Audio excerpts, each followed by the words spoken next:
बच्चों, कैसे आप सब। आज मैं फिर आपके सामने जो सीबीएसई का एनसीईआरटी ने नया सिलेबस कराया है उसके अनुसार पहला चैप्टर है केमिकल रिएक्शन एंड इक्वेशन। ठीक है, आप जनरली नोट करते हैं, है ना। मिल्क अगर समर में बाहर रखा जाए, है ना, तो उसमें क्या रिएक्शन होती है, फट जाता है। ठीक है, मोइस्ट उस पर अगर आप आयरन रखें, है ना, मॉइस्चर हो तो वो रस्ट पकड़ लेता है, वो भी केमिकल रिएक्शन है। इसी तरह से ग्रेप्स है ना, उसका फर्मेंटेशन हो जाता है, वो भी केमिकल रिएक्शन है ना। रेस्पिरेशन करते हैं हम, जो रेस्पायर होता है वो भी केमिकल रिएक्शन है। फूड, कुकिंग फूड, है ना, वो भी केमिकल रिएक्शन है। तो ये सब केमिकल रिएक्शन होती हैं। केमिकल रिएक्शन वो होती है जिसमें फॉर्म चेंज हो जाए, ठीक है, चेंज इन स्टेट हो जाए, टेम्परेचर निकले, है ना, चेंज इन कलर हो जाए, या इवोल्यूशन ऑफ गैस हो, हाइड्रोजन या ऑक्सीजन या कोई सी गैस निकले। ठीक है, गैस निकलती है ज़रूर। ठीक है, तो उसमें फिजिकल स्टेट और केमिकल स्टेट आपने पढ़ी होगी। फिजिकल स्टेट, आप रबड़ की बॉल को प्रेस करो फिर अपनी जगह पे आ जाएगी। ठीक है, फिजिकल स्टेट चेंज हुई फिर वहीं आ गई। केमिकल स्टेट मतलब केमिकल कंपोजिशन उसका बदल गया, है ना। जैसे आपने एक मोमबत्ती जलाई, ठीक है, कैंडल को जब आपने जलाना है तो कैंडल जल जाएगी, है ना, गैसेज निकलेगी और मोम वैक्स ख़त्म हो जाएगी। ठीक है, वो केमिकल रिएक्शन है। ठीक है, आपने क्या करा, एक मैग्नीशियम का रिबन लिया, है ना, उसको फ्लेम पे जलाया। जलाने के बाद हम देखेंगे नीचे हमने इकट्ठा करा तो वाइट रंग का पाउडर है। वाइट रंग का पाउडर क्या है? वाइट रंग का पाउडर है मैग्नीशियम ऑक्साइड। ठीक है, आप ये देखिए, ये आपने ये फ्लेम ली, है ना, ये फ्लेम था बर्नर, ये बर्नर है, इस पे आपने ये मैग्नीशियम रिबन इसे जलाया टोंग से पकड़ के। ठीक है, जलाया, इसमें ये पाउडर इकट्ठा हुआ वाइट कलर का, वाइट पाउडर मैग्नीशियम ऑक्साइड। ठीक है, मैग्नीशियम का ऑक्साइड बन गया। ठीक है, ये केमिकल रिएक्शन हुई। और केमिकल रिएक्शन में आपने ये लिया, ठीक है, फ्लास्क लिया, फ्लास्क को ऊपर कार्क से बंद कर दिया, इसके अंदर एक पाइप लगा दी। ठीक है, ये पाइप लगा दी, इसमें हमने क्या करा, डाइल्यूट H2SO4 सल्फ्यूरिक एसिड, है ना, डाइल्यूट। ठीक है, इसके अंदर हमने क्या डाला, जिंक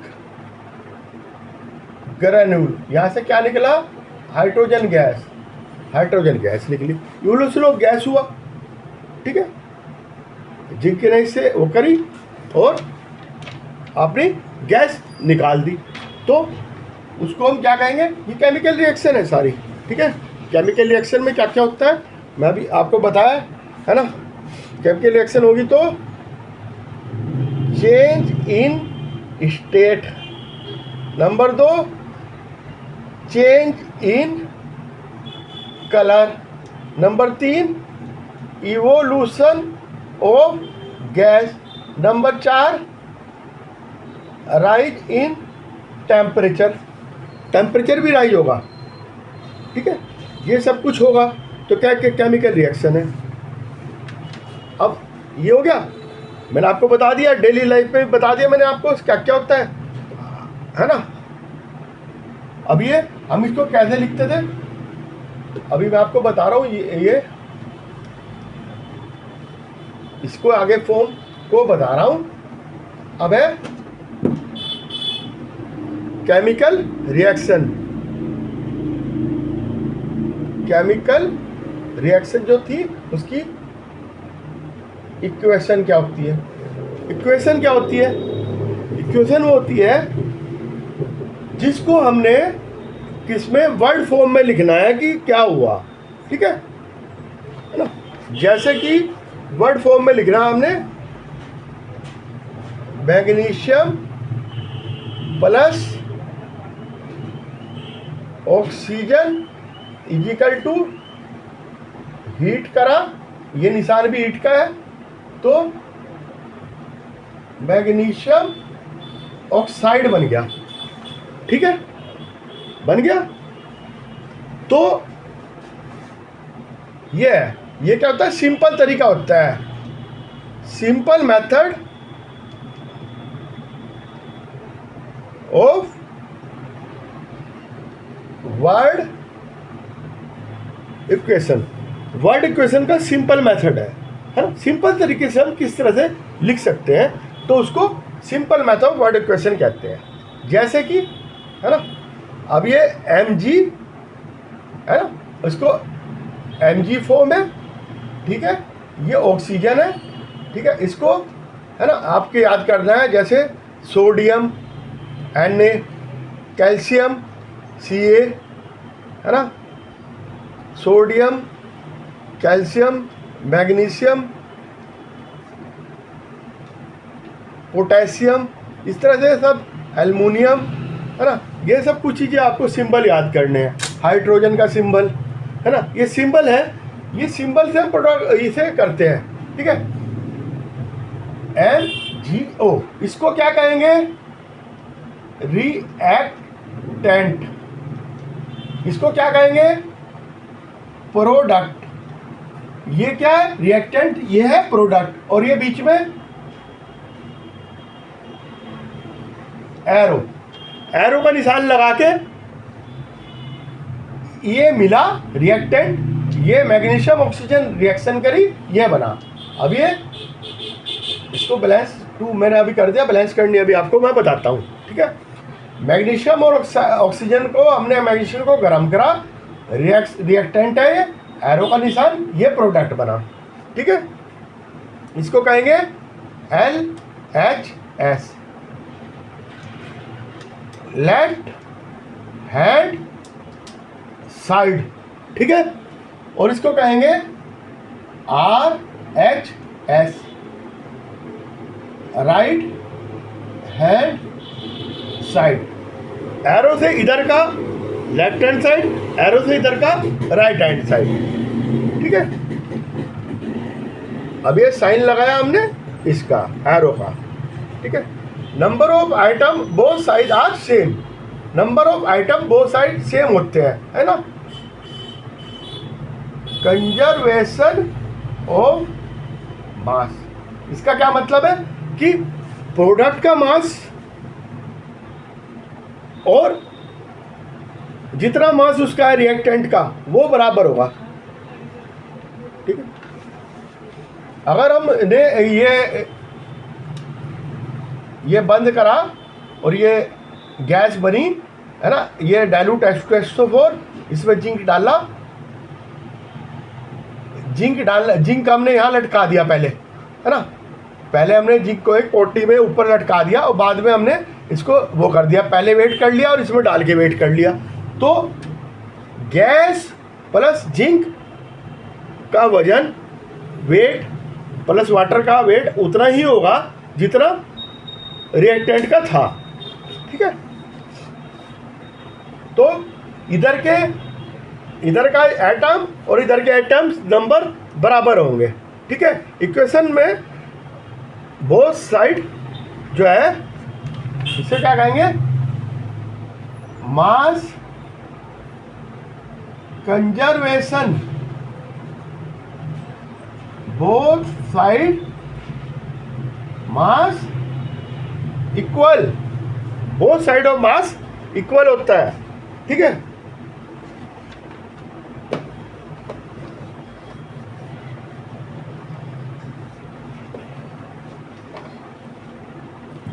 अब आ जाओ, अब ये जिंक प्लस सल्फ्यूरिक एसिड, इसका बना जिंक सल्फेट प्लस हाइड्रोजन, इतना बड़ा लिखने से बढ़िया तो हम सिंबल से लिख सकते हैं, है ना। तो इसको हम रिप्रेजेंट सिंबल से कर सकते हैं। जिंक को Zn, sulphuric acid H2SO4 is equal to ZnSO4 plus hydrogen gas. ठीक है, इसमें हमने अब देखना है कि सबसे पहले बैलेंस करने से पहले हमने यहाँ लिखना है एलिमेंट्स। ठीक है, elements number of atom reactant LHS, number of atom product RHS। ठीक है, एलिमेंट सबसे पहले एलिमेंट लिया हमने जिंक, इधर कितना है 1, इधर कितना है 1, फिर लिया एक ये है, फिर हाइड्रोजन ले लिया, हाइड्रोजन इधर कितना है 2, इधर कितना है 2, फिर इसके बाद सल्फर, ये 4 ही तो है इसमें भाई। जिंक है एलिमेंट, सल्फर है, ऑक्सीजन है, हाइड्रोजन है। ठीक है, फिर सल्फर लिया, इधर 1 है, इधर भी 1 है, फिर ऑक्सीजन लिया, इधर कितने थी 4, इधर कितनी है 4, तो ये बैलेंस है इक्वेशन। ठीक है, दोनों में मास बराबर हो रहा है, तो बैलेंस इक्वेशन कहलाएगी ये, जिसमें हमें कुछ घटाना बताना ना पड़े, वो बैलेंस इक्वेशन होती है। अब ये है Fe plus H2O is equal to Fe3O4 plus H2, है ना। ये मैं 3 आपको बाद में बताऊंगा। ये लिखते हैं सॉलिड, सॉलिड है ना, सॉलिड का S है ना, एक्वस पानी में कर रहे हैं रिएक्शन, है ना, और आपका क्या कहते हैं गैस, ये सबके होते हैं अलग अलग एरो वगैरह होते हैं। सबसे पहले हमने यहाँ लिखना है एलिमेंट, LHS, है ना, atoms, number of atom, number of atom RHS। ठीक है, आयरन, हाइड्रोजन, ऑक्सीजन, इसके अलावा तो कोई नहीं है इसमें एटम, 3 एटम है। ठीक है, इधर कितना है 1, हाइड्रोजन कितना है 2, ऑक्सीजन कितना है 1, इधर कितने आयरन 3, ऑक्सीजन हाइड्रोजन कितने हैं 2, और ऑक्सीजन इधर कितने हैं 4। ठीक है, सबसे पहले जो सबसे बड़ा होगा, जो एटम सबसे बड़ा होगा, अब इसमें देखो इधर बड़ा है या इधर बड़ा है, इधर देखो ये ऑक्सीजन सबसे बड़ा है। सबसे पहले उसको बैलेंस करेंगे, जो सबसे ज्यादा इसके एटम होंगे, सबसे ज्यादा एटम है ना, ग्रेटर एटम किसके हैं ऑक्सीजन के, कितने 4, कहां पे RHS में, तो इधर कितने हैं LHS में 1। पहले आयरन पे आ जाओ, एलिमेंट LHS RHS, है ना, एलिमेंट आयरन 1 था 3, तो इधर 3 से मल्टीप्लाई कर दिया। ठीक है,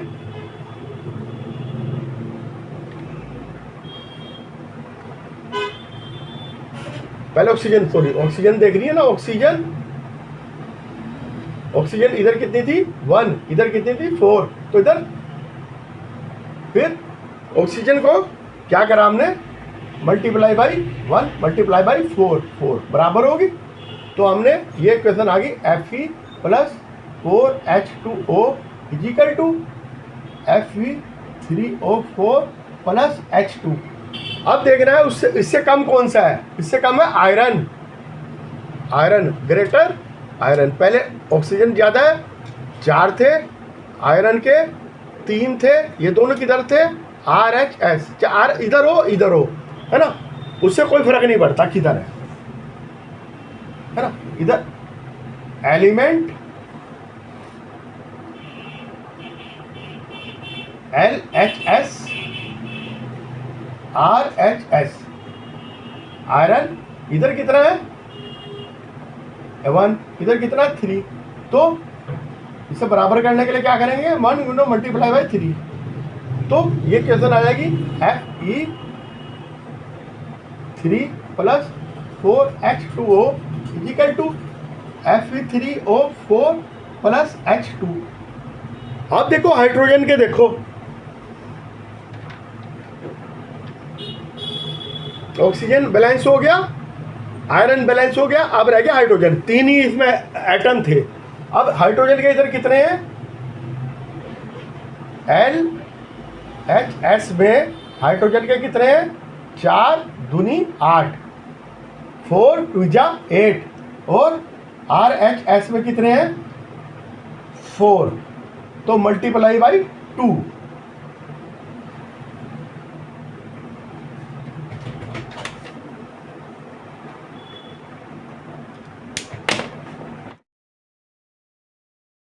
थे ना, तो हमने इधर देखा इधर 8 हो रहे, इधर 4 थे, इधर 2 से मल्टीप्लाई कर दिए,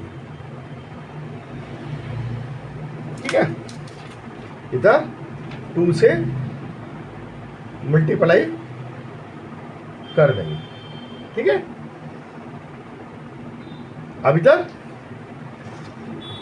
2 से मल्टीप्लाई कर दिया, आयरन 3 है ना, 4 8, और इधर हाइड्रोजन देखा ना, हाइड्रोजन इधर कितने थे 2, इधर 4 से मल्टीप्लाई कर दिया, इधर भी 8 हो गए, इधर भी 8 हो गए, ठीक है। तीनों चीज़ें बैलेंस होगी, ठीक है। इस तरह से ही हमने सब कुछ बैलेंस करना है, हाइड्रोजन को सबको। इसके बाद हमने क्या करना है, इसको चेक करना है ना। ये देखिए चेक करो, 3 आयरन Fe, ये यहाँ लिखता हूँ मैं, गलत लिखा, Fe3, 3 आयरन 3 आयरन एटम, ठीक है। हाइड्रोजन 8 8 है ना, 8 3 3 8, और ये 4, और ये 4 4, ठीक है। इससे देखो चेक कर लेंगे कि ये सारे के सारे। उसके बाद इसकी स्टेट हमने देखनी है ना। सॉलिड स्टेट है, जैसे ये आयरन ये सॉलिड है तो S लिख देंगे, है ना। ये वाटर है एक्वास, है ना। ये क्या बना साल्ट बना पैसिपिटेट, और ये क्या बना ये हाइड्रोजन गैस। गैस को ये ठीक है सॉलिड S, है ना। वाटर है अगर वाटर एक्वस सॉल्यूशन, ठीक है। इस तरह से इसको हम, है ना, अलग अलग उससे लिख देंगे, ठीक है। गैस वगैरह हीट का इसमें और भी है, हीट वगैरह का निशान देना हो तो ऐसे एटमॉस्फेरिक प्रेशर, है ना। इसके ऊपर ये तीर है ना, तीर के ऊपर एटमॉस्फेरिक कितना प्रेशर, है ना, टेम्परेचर कितना रखना है, इसके ऊपर तीर के ऊपर लिखते हैं हम।